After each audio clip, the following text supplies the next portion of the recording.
بسم اللہ الرحمن الرحیم۔ السلام علیکم ورحمۃ اللہ وبرکاتہ۔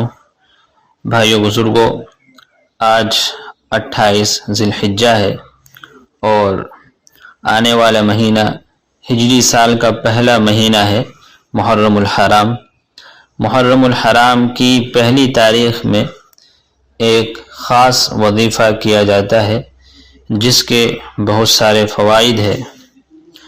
چنانچہ حضرت مفتی شفیع عثمانی صاحب رحمۃ اللہ علیہ نے جواہر الفقہ میں لکھا ہے، جو شخص محرم کی پہلی تاریخ کو 113 مرتبہ پوری بسم اللہ الرحمن الرحیم کاغذ پر لکھ کر اپنے پاس رکھے گا، وہ ہر طرح کی آفات و مصائب سے محفوظ رہے گا، اور یہ مجرب ہے۔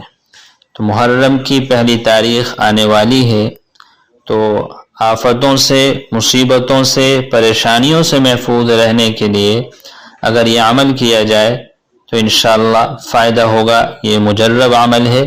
پہلی تاریخ کو، محرم کی پہلی تاریخ کو 113 مرتبہ بسم اللہ الرحمن الرحیم لکھ لیا جائے اور وہ اپنے پرس وغیرہ میں یہ رکھ لیا جائے۔